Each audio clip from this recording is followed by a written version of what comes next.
warahmatullahi wabarakatuh. Perkenalkan, nama saya Putri Nita Artavia dari Prodi Pendidikan Bahasa dan Sastra Indonesia dengan NIM 3410200036. Video kali ini didokumentasikan untuk memenuhi tugas sejarah sastra tentang menceritakan kembali isi dari novel. Novel yang saya baca kali ini adalah karya dari Buya Hamka yang berjudul Tenggelamnya Kapal Van der Wijk. Pada zaman dahulu, ada seorang anak bernama Zainuddin. Dia dari kecil hingga besar selalu dirundung kemalangan. Dia anak dari Pandekar Sultan dan Daeng Habibah.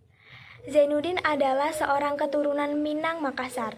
Darah Minang dia dapat dari ayahnya, sedangkan ibunya adalah seorang Bugis. Ibunya meninggal dunia ketika dia baru berumur 9 bulan. Ayahnya adalah anak buangan. Dia dibuang dari negerinya yang bersuku, berlembaga, dan bernindik mamak. Setelah kedua orang tuanya meninggal, Zainuddin berniat mengunjungi bukonya. Melihat keinginannya yang kuat, tak ada alasan bagi pengasuhnya, Mak Base, untuk tidak memberinya izin. Negerinya itu berkaum kepada kaum perempuan. Malang nasib seorang anak laki-laki jika tidak mempunyai saudara perempuan. Inilah nasib seorang Pandekar Sultan. Ketika ibunya meninggal, hartanya menjadi milik mamaknya.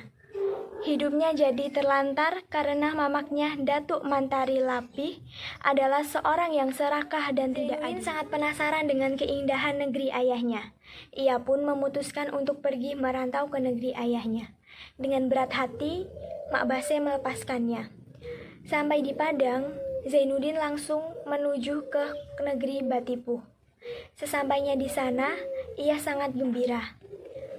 Namun, lama-lama kebahagiaan itu hilang begitu saja, karena semuanya tidak sesuai dengan apa yang diharapkannya. Ia masih saja dianggap orang Bugis, orang Makassar. Malang nasib Zainuddin, karena dalam negeri ibunya dia dianggap sebagai orang asing, dan di dalam negeri ayahnya dia juga dianggap sebagai orang asing pula. Dan ia pun merasa jenuh hidup di Batipuh. Dan saat itulah ia bertemu dengan gadis Minang yang membuat hatinya gelisah dan menjadi salah satu alasannya untuk tetap tinggal di sana. Gadis itu bernama Hayati. Berawal dari saling surat menyurat sampai mereka semakin dekat dan akhirnya saling cinta. Namun sayangnya orang-orang di sana belum mengenal dengan percintaan suci. Mereka memandang perbuatan Zainuddin dan Hayati adalah perbuatan yang menyalahi adat.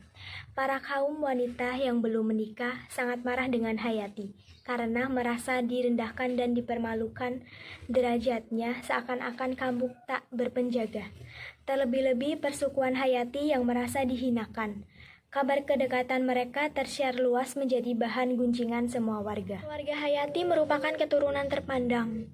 Kedekatan Zainuddin dan Hayati menjadi aib bagi keluarganya. Adat istiadat mengatakan Zainuddin bukan orang Minangkabau. Ibunya berasal dari Makassar. Zainuddin dipanggil Mamak Hayati. Lalu Mamak Hayati secara halus menyuruh Zainuddin pergi meninggalkan Batipuh. Setelah itu, Zainuddin pindah ke Padang Panjang. Dengan berat hati, dia meninggalkan Hayati. Akan tetapi, mereka berjanji untuk saling setia dan saling surat menyurat. Di sana, Zainuddin tinggal di rumah janda tua beranak satu. Tak berapa lama kemudian, dia tinggal di sana. Dia mendapatkan surat dari Makassar yang isinya memberitahu bahwa Mak Basenya telah meninggal dunia.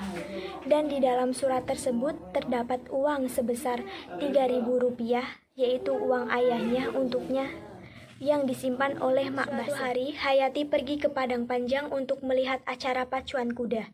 Ia menginap di rumah temannya yang bernama Khotijah. Menjadi peluang besar untuk Zainuddin menemui Hayati. Namun, hal itu terhalang oleh Aziz, yaitu kakak dari Khotijah yang juga tertarik dengan kecantikan Hayati. Zainuddin dan Aziz bersaing dalam mendapatkan cinta Hayati. Zainuddin menuliskan surat lamaran untuk Hayati, tetapi surat tersebut bersamaan dengan Aziz yang juga menuliskan surat lamaran kepada Hayati. Di dalam surat itu, Zainuddin tidak menyebutkan harta kekayaannya yang sudah ia miliki dari peninggalan Mak Base. Akhirnya ditolak oleh Ninik Mamak Hayati. Namun Zainuddin masih tegar karena di benaknya Hayati masih mencintai. Namun pikirannya berubah ketika teman Hayati yaitu Khotijah mengirimkan surat kepada Zainuddin yang isinya memberitahu bahwa Hayati sudah bertunangan dengan kakaknya yaitu Aziz. Hati Zainuddin sangat terpukul mendengar hal itu. Keluarga Hayati lebih memilih lamaran dari Aziz yang di mata mereka lebih beradab dan orang asli Minangkabau. Akhirnya, Hayati pun memilih Aziz sebagai suaminya. Zainuddin tak kuasa dengan penolakan dari keluarga Hayati. Apalagi kata sahabatnya yaitu Muluk, Aziz adalah seorang yang bejat moralnya. Zainuddin tidak rela jika Hayati disakiti oleh Aziz. Akhirnya Zainuddin memberitahu Hayati tentang hal itu, namun Hayati tidak memperdulikannya. Ketika hari pernikahan Hayati dengan Aziz, Zainuddin sakit keras sehingga tak ada kemungkinan untuknya untuk hidup. Namun ternyata 2 bulan kemudian penyakitnya mulai sembuh. Setelah sembuh dari penyakitnya, Zainuddin mulai bangkit lagi dan hidup bersama sahabatnya itu. Dia merantau dengan Malik ke tanah Jawa. Di waktu yang sama, ternyata Hayati dan suaminya juga pindah ke Jawa. Semenjak pindah ke Jawa, watak Aziz semakin terlihat. Ia suka berjudi dan suka bermain perempuan. Kehidupan perekonomian mereka semakin memprihatinkan dan terlilit hutang. Mereka diusir dari kontrakan. Tak berapa lama kemudian Aziz dan Hayati menjadi gelandangan. Mereka dibawa Zainuddin pulang ke rumahnya. Di balik kebaikan Zainuddin itu masih menyimpan rasa sakit kepada Hayati karena ingkar janji. Setelah 1 bulan tinggal di rumah Zainuddin, Aziz pergi ke Banyuwangi untuk mencari pekerjaan dan meninggalkan istrinya itu bersama Zainuddin. Sepeninggalan Aziz, Zainuddin sendiri pun jarang pulang ke rumah kecuali untuk tidur. Tak berapa lama kemudian, terdengar kabar bahwa Aziz tewas karena bunuh diri dan mengirim surat untuk Hayati dan Zainuddin agar mereka menikah.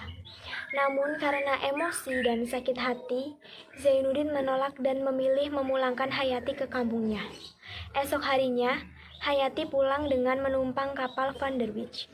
Setelah Hayati pergi, barulah Zainuddin merasa kehilangan dan menyadari bahwa dirinya tidak bisa hidup tanpa Hayati. Hayati meninggalkan surat untuk Zainuddin yang bertulis, "Aku cinta engkau, dan kalau ku mati, adalah kematianku di dalam mengenang engkau." Setelah membaca surat tersebut, Zainuddin bermaksud untuk menyusul Hayati dan dijadikan istrinya. Harapan Zainuddin tak tercapai. Kapal yang ditumpangi Hayati ternyata tenggelam di perairan dekat Tuban. Di sebuah rumah sakit, Zainuddin menemukan Hayati dengan keadaan terbaring lemah sambil memegang foto Zainuddin. Dan hari itu adalah hari terakhir pertemuan mereka. Karena setelah itu, Hayati menghembuskan nafas terakhirnya di dekapan Zainuddin. Sejak saat itu, Zainuddin menjadi pemenung. Dan tanpa disadari, ia meninggal dunia karena sakit. Dan Zainuddin dimakamkan di sebelah makam Hayati. Cukup sekian yang dapat saya sampaikan. Mohon maaf apabila ada salah-salah kata. Wassalamualaikum warahmatullahi wabarakatuh.